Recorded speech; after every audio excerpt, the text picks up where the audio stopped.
السلام عليكم اهلا متابعين. النهارده عايزين نعمل البفتيك الكداب. ايه عباره عن البفتيك الكداب ده؟ عباره عن صويا صوص كده، كوبايه صويا صوص نقعتها وصفيتها عصرتها، وبصلايه صفيتها وعصرتها، وبتاع 600 700 جرام كده لحمه مفرومه 20 نسبه الدهن فيها 20%.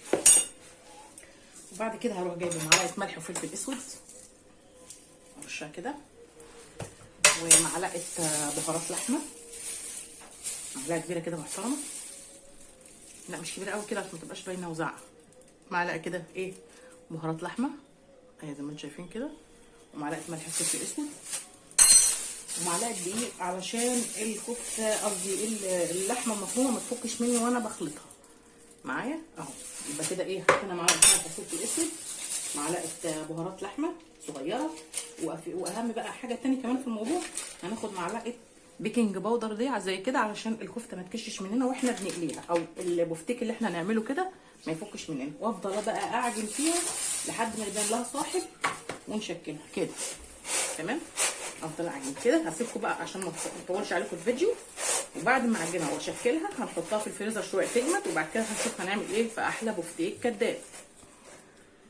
زي ما انتم شايفين كده مستمرة في العجن علشان خاطر اطلع عرق اللحمه معايا. انا ماسكه اهو عماله اعجن اهو الكفته لحد ما يبان لها عرق، يعني عشان خاطر اطلع كل الشعيرات اللي في الكفته تمسك في بعضها.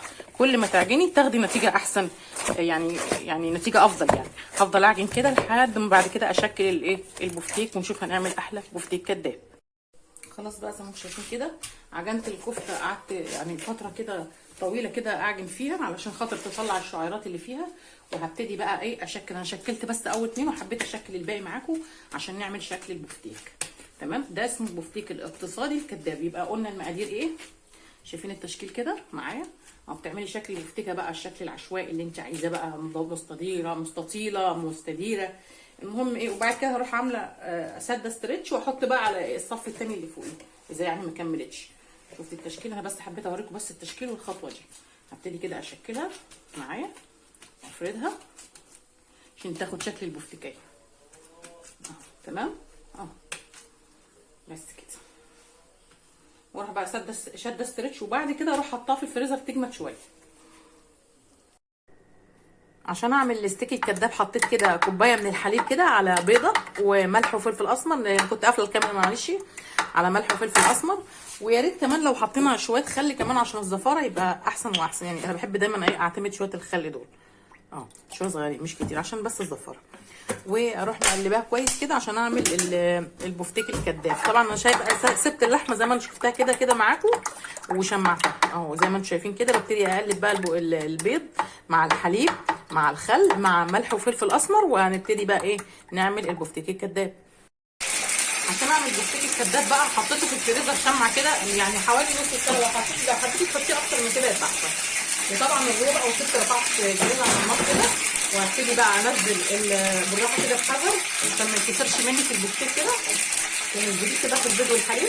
وبعد كده في بقى نسيت اقول لك على ايه كمان حاجه كمان، هتعملي دقيق وبقسماط. بعد ما ننزل بيه الحليب هننزل على الدقيق الكفر كده كده، تنزلي بالدقيق. انا بدات بالدقيق، لا المفروض العكس صحيح. يلا مش كده، يلا مش مهم. وانزل كده بالزيت. الاول بننزل بالدقيق تمام، وبعد كده بننزل باللبن والبيض كده كده. بسم الله الرحمن الرحيم. بس خليكي حذرة عشان بس ما ينكسرش مني. وبعد كده بالبقسماط على الدقيق، انا مزوده له دقيق تمام، واغطيه كده خالص وابطنه. وبعد كده ابقى انفضه. ورفعت بقى جريل على النار كده وعفرت الزيت كده، وهنزل كده بالبفتيك الكداب تاني خطوه كده. وبعد كده بنقلبه بقى زي ما انتم فاهمين على ايه، على الوشين. فانا مش عايزه اطول عليكم الفيديو اهو. بنزل الاول بالدقيق، وبعد كده بالحليب على اللبن مرتين كده تمام. وبعد كده انزل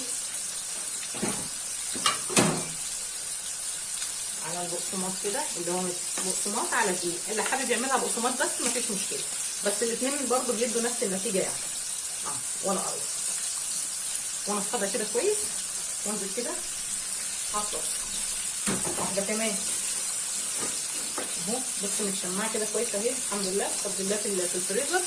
التشميعه دي بتفرق قوي علشان ما يتكسرش معاكي وتبقي تاكلي احلى بفتيك كداب. تمام.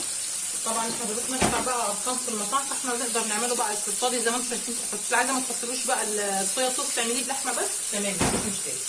اهو نزلنا كده بالبيض، بعد كده بالدقيق بتاع الطريق والبقسماط خالص معايا كده.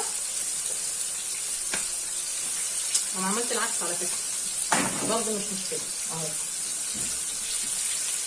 انتوا بقى زي ما الاول تنزلوها في بيض وبعد كده دقيق وبعد كده ايه تنزلوها في البتاع في البقسماط. هسيبها بقى لما تتحمر على الوشين كده وحيالة وشايفها، وبعد ما تستوي هنشوف احلى ناكل احلى بفتيك كداب النهارده. ده كان فيديو النهارده عن البفتيك الاقتصادي الكداب. شايفه بقى معلقه البيكنج باودر اللي انا حطيتها فرقت قد ايه ما شاء الله، القطعه كبيره ازاي. يعني تعتبر الوصفات اللي انا بقدمها لكم دي وصفات اقتصاديه بالنسبه لغلاء الاسعار اللي احنا فيه. يلا ما تنسوش تدعمونا في قناتنا الجديده قناه منى شيف على اليوتيوب وعلى التيك توك. يا جماعه المتابعين على التيك توك انا عندي منصه على اليوتيوب عشان بقيه الفيديوهات ما بتكملش على التيك توك. التيك توك ما بيبقاش كامل الفيديوهات فيه، فالكمال عندكم اللي الفيديو بيبقى كامل في اليوتيوب. اللي عاوز يتابعني يحط السبسكرايب ويفعل زر الجرس على قناه اليوتيوب على قناه منى شيف. السلام عليكم.